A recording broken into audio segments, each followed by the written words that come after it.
we are going. Here is the Chrysler. So, There's the mat. 1967 Chrysler. We got it last 4th of July because we made the mistake of going to classified ads on 4th of July morning with coffee, and this happened. About 8 hours later, it was sitting in my buddy's yard where it stayed for the better part of 8 months. I paid for a tow truck to pick it up, and we moved it to the side yard, and the next day it was running, but not very well. As you can see, transmission fluid and a funnel. The transmission line leaks a little. The interior is shot. It sat for 20 years. The gentleman that owned it bought it new and then passed away 20 years ago. His family held on to it until they finally realized it was never going to run again if they didn't get rid of it to someone that would care for it.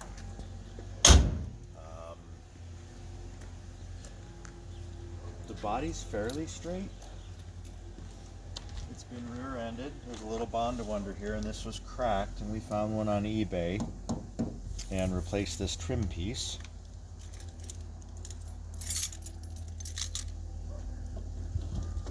The trunk is bigger than our home. Since we've purchased it, we got rid of the 2-barrel carburetor and single exhaust and put a 4-barrel carburetor and dual exhaust on it. It goes all the way up to the past the bumper here. Came with the trailer hitch. The gentleman had a boat or a trailer or both. The interior, although it looks terrible, was really in good shape. The carpeting, the floor pans, the dashboard, everything's got 100,000 miles on it, but it was well maintained. We've gone through the brakes. We've replaced the master cylinder, the tires. Tires, I think, have maybe 30 miles on it. It is smooth as glass on the highway at 80. It has a 383. New plugs and wires and the standard stuff. We have new belts. I haven't put them on yet. It has new shock absorbers in the front. We need to get new shocks in the rear. The master cylinder was, of course, kaput. That's been replaced. The basic things. So we have a fuel regulator because the carburetor wants less pressure than the fuel pump gives it. So the regulator takes the pressure down to 7 pounds from 15 pounds. And it goes over to my little fuel gauge, which is not for how much there is, but what the pressure is. And it's at 0, which is good. And then that goes up to the carburetor, and it's a standard Edelbrock, just plug and play. You put that on there and it just goes. I think 20 minutes after I put the carburetor on it, it was going around the block. It was wonderful. Very easy to set everything on this carburetor.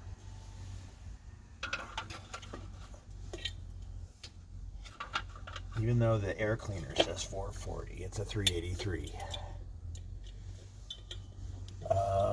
Transmission line leaks a little. That's why we have that transmission fluid. We'll probably stop somewhere up in the hills and put a little fluid in it. That pool over there is power steering fluid. It might sing a little bit. When you get on it, the belts howl really loud. But they're old. The belts are probably 40 years old. So it's okay that they scream. They're starting to fall apart a little bit and they're loose, but we'll take care of that soon. So let's see. It's been sitting about a week, so we'll see if it'll start.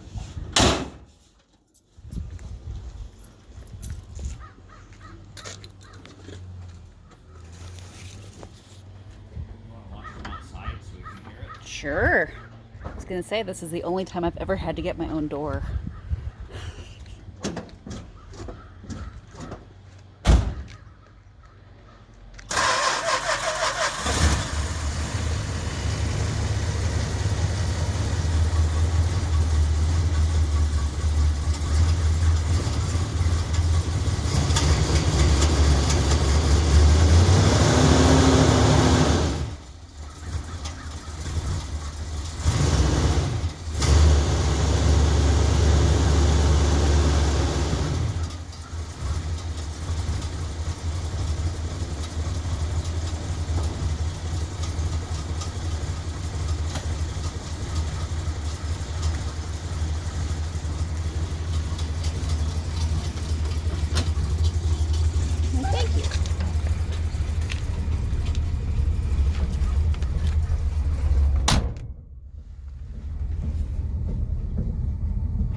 have my seatbelt.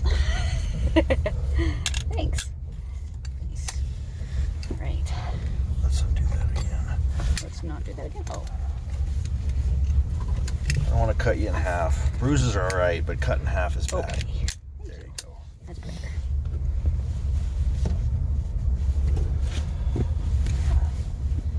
So yeah, it's a nice car. I don't love it as much as Bacon, but that's only because Bacon is like Legos. He's a Chevy, so we can find parts for him all day long. This thing, like this dashboard, if we want a different color, we could get one right now for like $300 or $400, but we're gonna just keep waiting for blue. So in the next 20 years, we should have a new dashboard.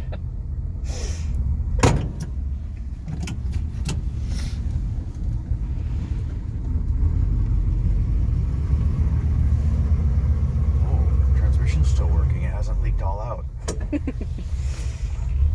It's very cold after not being run for a week. Yep, there's the transmission. It's kind of iffy. We'll get some fluid in there later.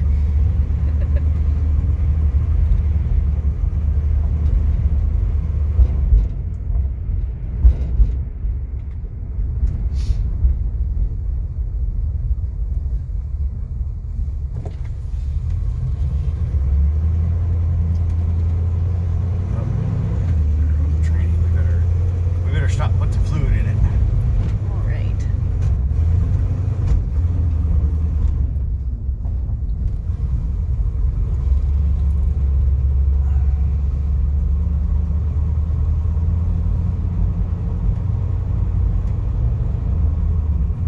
Hopefully this doesn't end up in a walking video.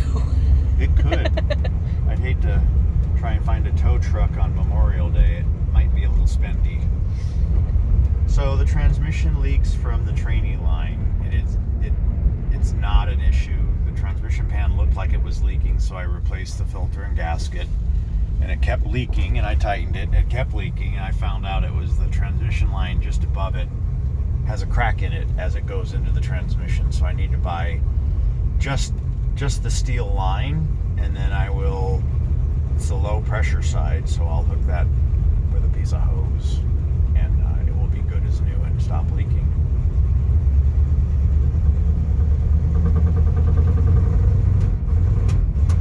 Ooh. What are we experiencing here? I don't know. It's cold. It's been a week. It is. It's cold today. And I've had to piece and part everything on the ignition together, so it could be a lot of different things going on. We got stuck on this part before. Yep, we've been stuck here before, but when it's warmed up, it's 80 miles an hour down the freeway, and we've already put hundreds of miles on it, but it is so cold right now. It's just not used to this. And the transmission's light, and as we all know, when the transmission is light on fluid, it causes a vacuum leak, because it is a large vacuum leak when that transmission is sucking air. Remember how rough it ran until we put a whole gallon of trainee fluid in it the first day? Mm-hmm. And it smoothed right out and ran great. Yeah. So, I'll be back if you want to watch. This will be fun. Okay, let's do it.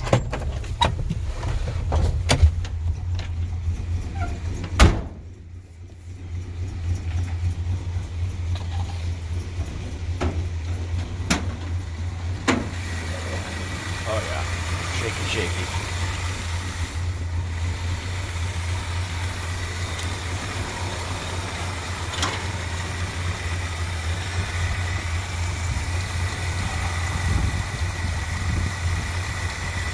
What you're missing here is that old car smell.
So we first got it, it wouldn't start. I spent half a day just chasing down electrical. When you turn the key, nothing would happen. The headlights would come on, but nothing else. And it turns out the headlights are kind of on their own direct solenoid or switch. But everything else goes through the voltage regulator. And I think the headlights do too. Maybe there was something else that did work though, and I forget what it was.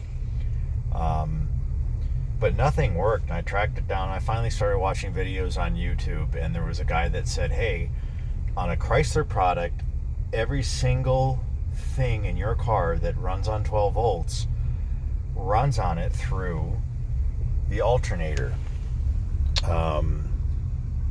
Voltage regulator, the voltage gauge, I should say. And if that's broken, which it was, the whole car's dead. There's nothing that will start. So I went in there and started fishing around. These two wires are the one wire to the D and the C letters. There's two studs, and there's two wires leading to that, and it's the main power for the car. The way this works is as the electricity goes by it, it reads how much electricity or lack of electricity, and that's why when you crank it, it goes way down, and when it's running, it should be a little higher than that if the alternator's working, but we're at low RPM right now. I still need to play with the carburetor a bit. But the funny thing is, there's no electricity going to this gauge. There's power going to this side, and the gauge is broken in the middle, and there's power going to this side. I've looped them together without using the gauge, but because there's electricity around the gauge, it still works and reads. But these two wires should be going to either side of that gauge, and they're not. So it's kind of hilarious that thing still works. It shouldn't, but it does, because the amount of power is there, close to it. Oh yeah, we have a transmission now. Good. And it's running much smoother. Oh yeah.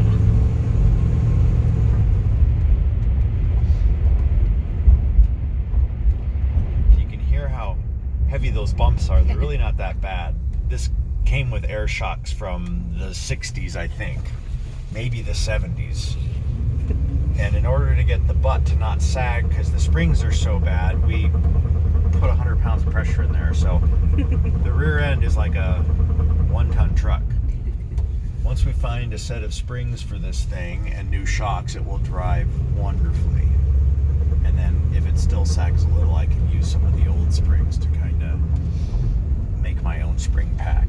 Make it a little bit higher in the rear, and we won't need air shocks. The new tires did make a huge difference too. Biggest difference yet. The one thing that I did that made this thing wonderful was the new tires. And before that, adjusting the torsion bar. The left side was 3 inches lower than the right side. I have no idea why. And I didn't understand what was going on. We used to bottom out every time we hit a pothole, and I couldn't figure it out. What it was is that left side was sagged as low as they could get it on the torsion bar on the left. I got it back up to match this side, and now we don't bottom out anymore at all. So it's Memorial Day. There might be a bicycle race around here somewhere. Can't remember if it's this weekend or... I would think there'd be signs and stuff.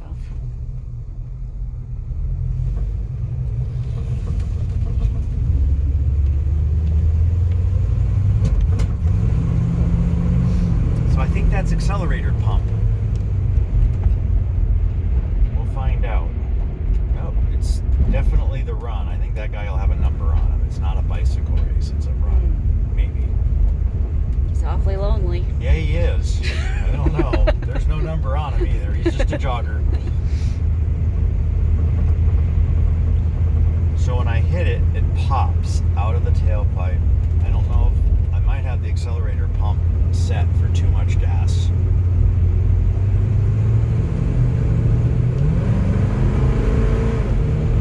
to be alright now that it's warm.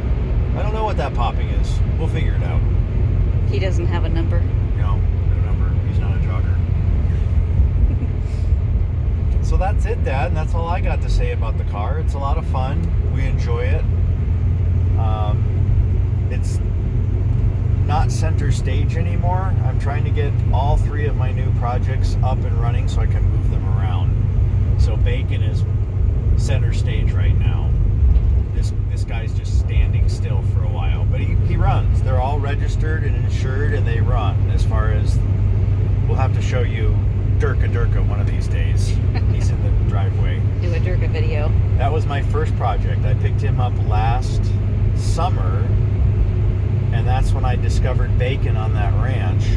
Came home, called them, got ready to go get Bacon, and they were like, well, we don't know because we don't have the title, and we're not sure if the guy we bought it from would be okay with us selling it.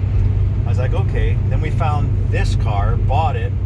4 hours later, she called and said, well, I thought about it, called the guy, and he said, no problem. It's ours to do what we want with. So that put Bacon off for a year, or I would have had him here a year ago too. So anyway, yeah, it's a fun project. I think Jennifer enjoys it because it keeps me at home and out of the whorehouse and bars. Just kidding. That's totally why I enjoy your car hobby. Yeah, that doesn't keep me out of anything. I always make time for those, things. Actually, I'm just in it for the carbon monoxide poisoning. That's all. Which is getting better. She almost died in this car the first few rides. I'm talking about Bacon, but whatever. This one's better now. This just has old car smell. Remember, Dad, the first time we started this car in the side yard, the whole neighborhood was smoked. And it wasn't the rings or the valves, it was just animals, and oil slowly leaks past the valves, even if the valve stem guides or seals are okay. But this poor car, it needed some tender loving care, and it's finally getting it.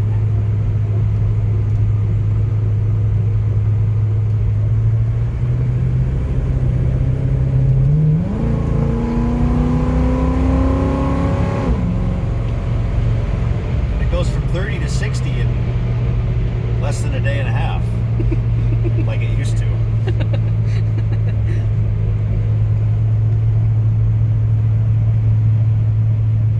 It is definitely a comfortable ride, though, even with its little shakes here and there. Squirrel.